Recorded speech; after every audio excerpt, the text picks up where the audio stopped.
combien de pentades je dois mettre dans ma ferme, dans mon poulailler, dans 1 mètre carré. C'est ce qu'on appelle donc la densité. Si tu es éleveur et que tu as des pentades qui meurent, tu ne connais pas la raison, à coup sûr, ça commence par le bâtiment et l'une de ces raisons peut être donc la non-maîtrise donc du nombre de pentados dans ton bâtiment.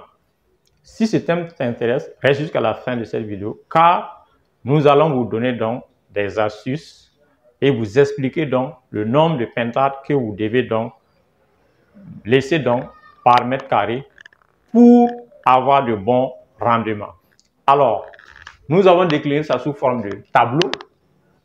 Donc, notre leçon du jour, c'est la maîtrise donc de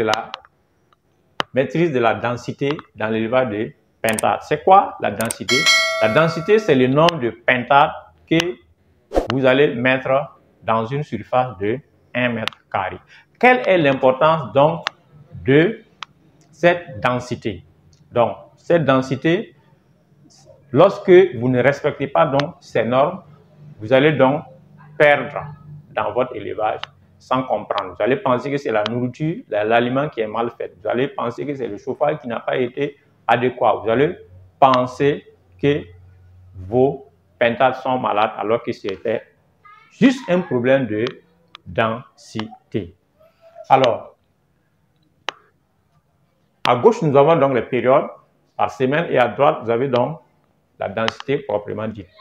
Lorsque vous avez vos pentados qui ont entre 0 à 2 semaines, ça veut dire qu'ils viennent de clore, jusqu'à 2 semaines, dans 1 mètre carré, vous allez mettre 50 pentados. Donc, si vous avez par exemple une caisse, vous pouvez mesurer 1 mètre sur 1 mètre, ça vous fait une surface de 1 mètre carré, vous pouvez mettre 50 pentados et les conduire, les chauffer jusqu'à 2 semaines. Après 2 semaines, vous allez augmenter donc cette superficie. Pourquoi? Parce que les pentades donc ont mangé, ils ont bu, c'est normal, ils ont pris du poids, ils ont grandi. Il leur faut plus d'espace. Donc, de 3 à 6 semaines, vous allez passer à 35. Donc, vous allez diminuer donc le nombre de pentados donc par mètre carré. Donc, vous allez mettre 35 au lieu de 50. 50, c'est lorsqu'ils étaient jusqu'à 2 semaines. Là, ils ont grandi, ils vont occuper plus d'espace. Donc, vous allez mettre 35 donc, pentados dans 1 mètre carré. Donc, ça veut dire quoi? Que si dans 1 mètre carré, vous mettez 50, vous faites la règle de 3 pour savoir. Donc, si vous avez 100, vous pouvez calculer si vous avez 200, 300. Donc, vous allez dire 1 mètre carré correspond à 50. Donc, si vous avez donc dans 2 mètres carrés, vous allez multiplier ça donc par 2, ça vous fait 100. Donc, 100 pentados, vous pouvez mettre 100 pentados dans 2 mètres, donc 2 mètres carrés. Donc, ensuite, donc, si vous avez donc de 0 à 2 semaines, vous avez 50 pentados par mètre carré. Ça veut dire que dans 1 mètre carré, si vous avez 50 pentados, cela signifie quoi? Que si vous avez donc 500 pentados, ça veut dire que vous allez multiplier ici par 10. Donc, vous allez multiplier ici aussi par 10, ça va vous faire 10 mètres carrés. Donc, dans 10 mètres carrés, vous pouvez mettre 500. Donc, il suffit de faire la règle de 3. 1 mètre carré donne 50 pentados. J'ai 300 pentados, ça me donne X. Vous faites la règle de 3, vous allez avoir le nombre de pentados. Pareil sur les 35. Donc, de 7 à 10 semaines, vous allez diminuer encore le nombre de pentados par mètre carré. Donc, vous allez passer de 35 à 20, entre 20 et 30. Donc, la moyenne, c'est 25. Voilà, 25 par mètre carré. Après cela, de 11 jusqu'à 14 semaines, vous allez encore diminuer le nombre de pentados par mètre carré. Vous allez passer de 10 à 15, soit une moyenne de 12 à 13. Donc, si vous prenez le maximum 15, dans 1 mètre carré, vous allez mettre uniquement 15 pentades. Voilà.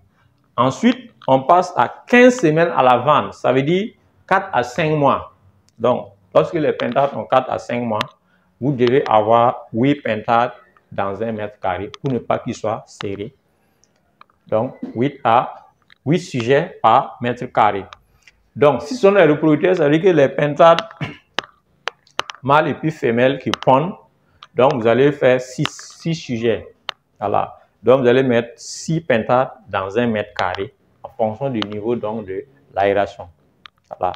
Donc, vous voyez, expliquer comme ça, si vous ne comprenez pas au fond ce que ces chiffres signifient et leur importance donc dans la méliagriculture, qui est l'élevage donc des pentades, la méliagriculture, donc vous allez avoir donc des problèmes. Et c'est ce qui explique que beaucoup d'éleveurs de pentades ont des problèmes. À ce niveau, il y a beaucoup qui ont été appelés, mais il y a peu d'élus. Voilà.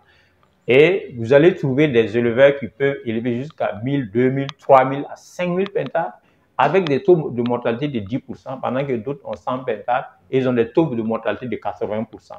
Donc, cela est dû à la non-maîtrise de beaucoup de paramètres. Donc, l'une de ces paramètres est la densité. Donc, pour résumer, donc, si vous avez des pentados de 0 à 2 semaines, vous avez 50 pentados dans 1 mètre carré. Il suffit donc de prendre des caisses ou bien de mesurer 1 mètre sur 1 mètre. Voilà, ça vous fait 1 mètre carré. Vous allez mettre 50 pentados. Si vous avez, par exemple, 100, 100 c'est quoi? C'est 50 fois 2.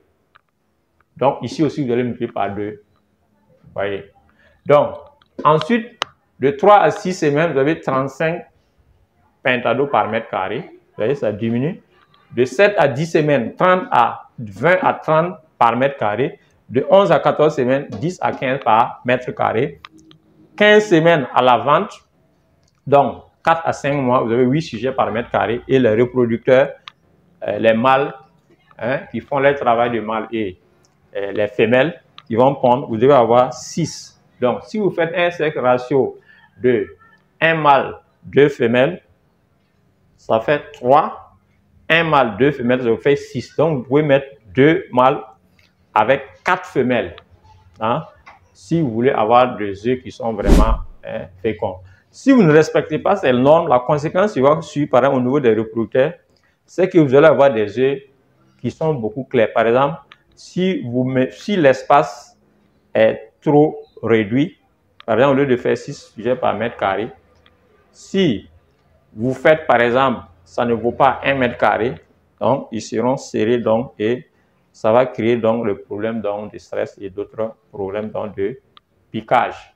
Donc, je reviens encore au niveau de la densité autour de 0 à 2 semaines. Vous voyez, on a eu à vous expliquer dans la vidéo passée. Ceux qui n'ont pas vu, allez voir cette vidéo.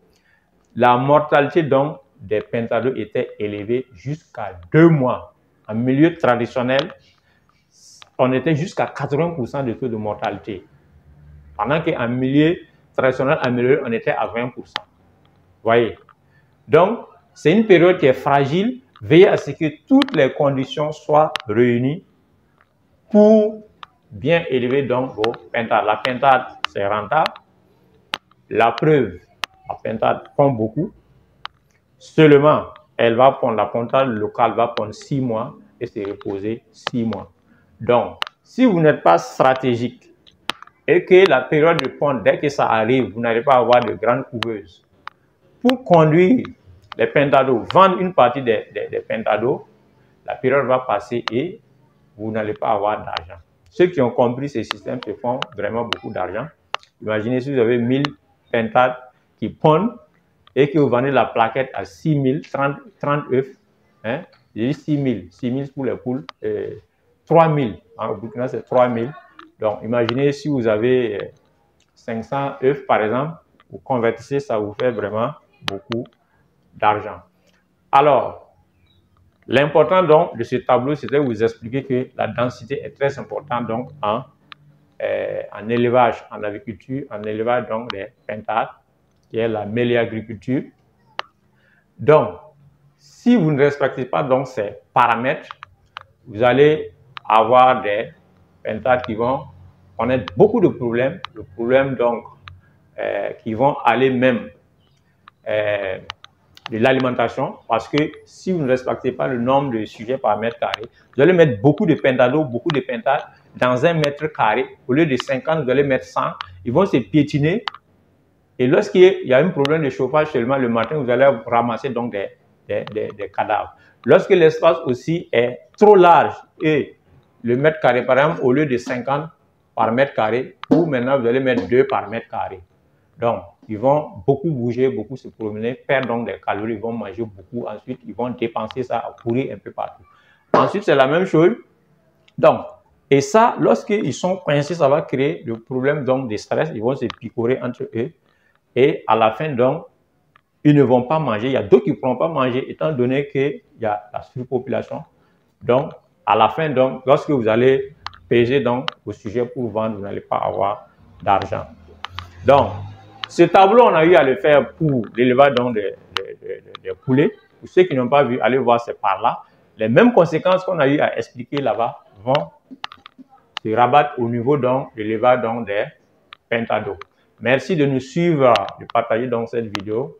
Abonne-toi si tu n'as pas encore fait, car régulièrement, nous faisons 2 vidéos, les lundis et puis les mardis. Donc, mets-nous un j'aime, ça va nous encourager à faire plus de vidéos.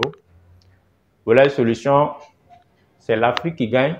Ensemble, on va loin. Et en rappel, l'élevage au Burkina, c'est un levier qui est très puissant pour lutter contre la pauvreté. Mais ce levier doit être utilisé de façon judicieuse pour basculer du niveau donc traditionnel au niveau traditionnel amélioré et au niveau moderne. C'est à ce prix que donc on pourra réellement bénéficier donc des fruits donc de cet élevage. Merci de nous suivre.